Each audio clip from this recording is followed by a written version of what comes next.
Good afternoon. My name is Jessica Roscoe, and I will be doing my identity web through a video because I've been writing papers endlessly forever, as we all know. And I wanted to use this as a discussion panel for myself to look back when I do get my classroom and how I could relate this more into a subject matter of identifying our creation of ourself. Well, let that be said. I am Mexican American. I am the first generation that graduated from a university. It was very exciting, but it was very much of a challenge where I had a lot of obstacles to get where I need to be in life. In my line of work, I work with 18 to 22-year-olds, adults that are in adult transition. They are not the ones who got the diploma for graduation. They've got a completion of certification. So they were in between.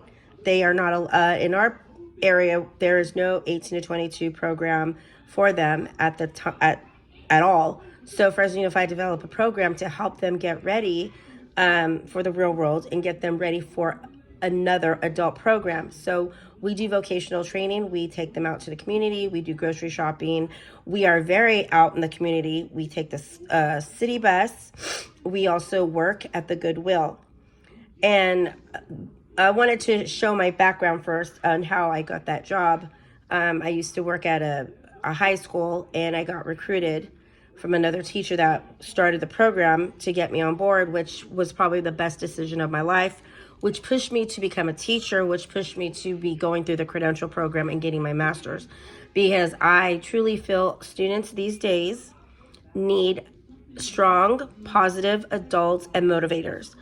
In my life, I've been the shortest one in the classroom. I'm 4'11". I never grew. That's my understanding of my own identity. I'm Mexican. Like I said, my father grew up speaking nothing but Spanish, learned English on his own. He only has an eighth grade education. As my mother, on the other hand, she has an AA at Fresno City College. And she was a supervisor for social services for the county of Fresno here for 35 years. So she's got a lot of management skills. As my father, he's a big motivator as well. He's the one who pushed me to go into education. He would always say, "Mija, you need to go to school. Mija, you don't need a boyfriend. Mija this, mija that. You need to go to school in order for you to live how you want to live." And I never listened, as we never do, but now I listened, and being able to graduate and being a minority Mexican in the 80s was hard, because the videos that I was watching of the young lady and the other little Indian girl with the food, my dad used to make me food because I didn't like the food that the lunches were serving in the cafeteria, like the school. He would make me little tortillas and stuff like that. And the school that I came from was predominantly white. And it's in another part of an area that there were barely any Mexicans. And at that time, my father was a business owner. My mother was already a supervisor for the county. And my mother bought a house. My mother and father bought a house at 33 years old. And I currently live there now. And it's been kind of like a reward to see their hard work and what they've gone through in order to provide for me and my sister. But she has her own family. As for me, I'm a single mom. I'm a divorcee. But relating to my students, as far as like being Mexican, not having enough money sometimes, having my own children, seeing what they've gone through as being bullied, it's kind of hard to... We don't get emotional, but we do allow our students to see the human side of us, because we want them to know that we're people too. So a lot of times my students have a lot of high emotions when they come back from lunch. Somebody did this, somebody told them this, someone stole my boyfriend. It's like, emotions of a teenager, emotions of an adult, of relationships. And a lot of times it's home issues. And as for me, knowing what I've gone through with my home life, with my divorce and my students in the past and my own children, it kind of helps me relate to them to bring in the proper verbiage of their knowledge to help reach them and understand that I do care. I listen. What do you need from me? And I don't want them to think that I am dismissing them or not taking their words into consideration. Like, everybody needs to be heard. Nobody should ever be hushed. But coming from the 80s of being and growing into myself in the 90s, I went to another school that I was actually in performing arts, and I was able to sing. I was able to play a violin. My mother had me in culture. That's how I say it. A lot of my people, like, not my people, my friends never had the experience to play piano, the violin, see plays, my mom wanted me to be spongy, to see how the other live, how the, rich people live. She created a persona for me where she had dressed me as a doll, and I'm kind of a little tomboy. I can dress up to the cutest, and I can dress up like a boy. My sons say I'm a tomboy girly girl, and my sons are literally a product of me. I feel like they're my remix. And seeing them growing up Mexican, it was a little different time than I was, but I made sure that my boys were dressed good. And when they were with me, we were replicating of clean, good verbiage, good language. My boys were not perfect in school. They did cuss a lot. They did get into fights. But, I mean, as part of being in the school, being exposed to other cultures, being exposed to other students, what they know is what they know from home. And from my perspective, from what I was trying to raise my boys, I wanted them to know that, no, it's not okay to cuss at the teachers. No, it's not okay to cuss at school. You need to always perform yourself at the highest being, because you are a representation of me. Because I didn't act out in school. I didn't do anything that would mess up my future. As we see now, a lot of kids get kicked out because they're doing drugs, they're in gang fights. I mean, still, it's always the same thing as it was when I was in high school myself. It's just part of the generation. And unfortunately, it's getting worse, and I do not like it. And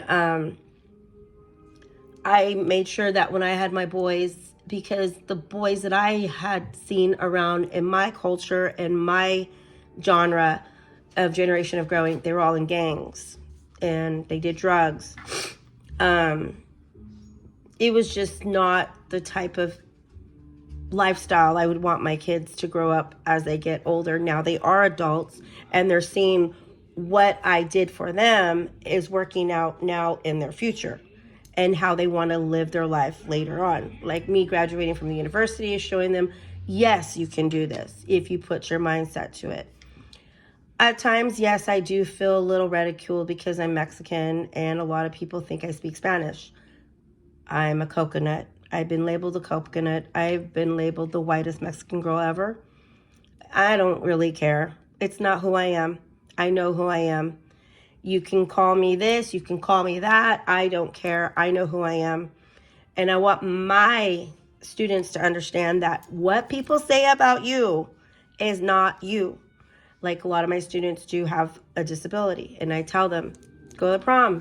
I don't want to. Why? Well, and they'll say this, referring to their disability. I'm like, no. Disability does not define who you are. You want to go listen to music? Let's go listen to music. You want to go hang out in the senior patio or go hang out let's go. You have friends. If you want to go walk around with them, I'll go with you. But it wouldn't be like I would walk. This is when I worked in the high school. It wouldn't be like I would tag along. I would just be like, there, like, hey, get the confidence. Go talk to him. Go talk to her. Because it's okay to reach out to other people. You cannot be afraid to talk to people, as we cannot be afraid to talk to our students.